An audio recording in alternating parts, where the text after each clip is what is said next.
him to go up these stairs, okay? So what I normally do was I'll tell the dog to hold it in his mouth, I'll have him stay, and I'll put the stairs between myself and the dog. So what I'm gonna do is have him stay there, I'm gonna step on the other side of the stairs there, and I'm gonna have him come up the stairs. So watch this. Okay, I'm gonna stand up here, hold it, stay, stay, stay. I'll call him, Foster, come here, all the way up, hold it. Out, very, very nice. That's a good job, Foster, good job. And that is the beginning of the mailbox. Remember that blue dogs need a lot of motivation. You need to find that special treat you only give your dog in a training session that really motivates your blue dog. Animal actors, take one.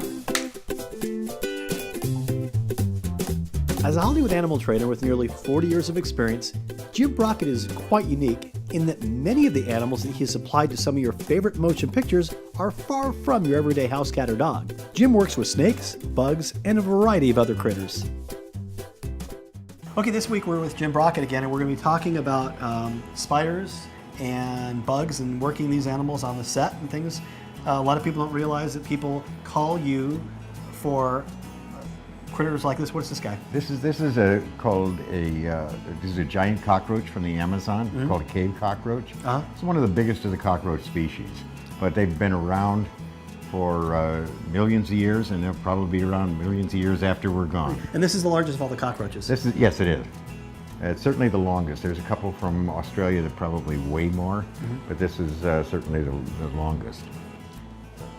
Okay, this is called a hissing cockroach. Why is this called a hissing cockroach? When you touch them, one of their defenses, let's see if you'll hear it.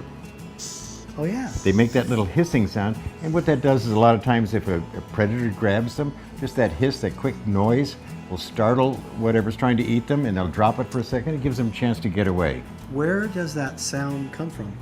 They have little holes along the side of their body, Right along the side, and that's where they breathe. That's how they have like little book lungs inside their body, and that's how they breathe. And they can also expel air out of that, and that's what makes the hissing sound. So are there any big shows that these cockroaches have done? Well, these are some of the descendants of the ones we used in Men in Black. Oh, really? Where the thousands of cockroaches came out of the dumpster and out of the guy's arm and all of that. These are some of the guys. And they're the ones we prefer using just because they're slower moving. And we have a better chance of getting them all back at the end of the day. Okay, so what do we have here? This is called an orange-kneed tarantula. It's from Mexico.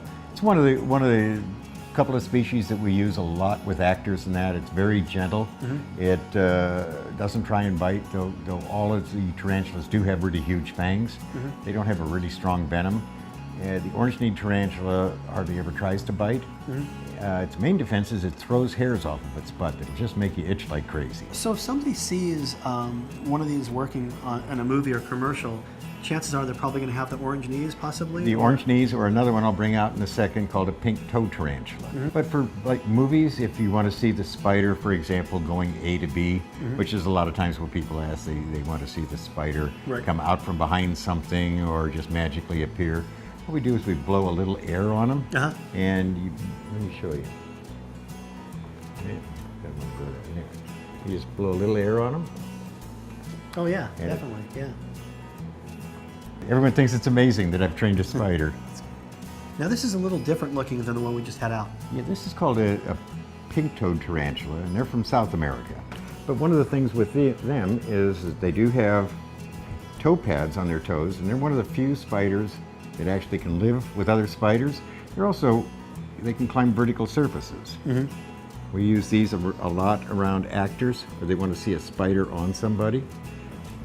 Here, turn this way along. And you can see the pink, and you can see see the little pink toes. the pink toes. But yeah. they're also very docile, but they can climb, and they won't hurt themselves if they fall. These guys actually jump quite a bit. But you know what's really interesting is you can definitely tell the weight of this thing. I mean, even though you know there's something on you, it's amazing.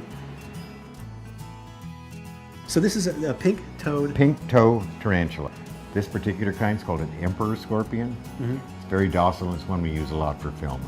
What do people need to know about scorpions? The venom comes from this venom gland that is right ahead of that stinger you can see. A lot of people are stung every year by scorpions. The main thing is if you live in an area where they have dangerous scorpions, which is in the U.S., mostly southeastern Arizona, southwestern Arizona.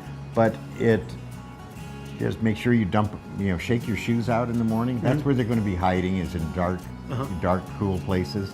So they go. A lot of times people are stung with putting their shoes on, and again, it's one of those things where they get hurt by not watching where they're walking or where they're putting their hands. The same way people get bitten by snakes. Right. Jim, thanks a lot for coming on. Certainly. Well, that is our show today. I want to thank all of our guests for coming on. And remember, when you're working with an orange dog with a lot of energy like Gump, elevated areas are a great way to redirect the dog, which in turn can calm an orange dog down. I'm Joel Silverman. I need to bond with your heart, train with your brain. See you next time on What Color's Your Dog?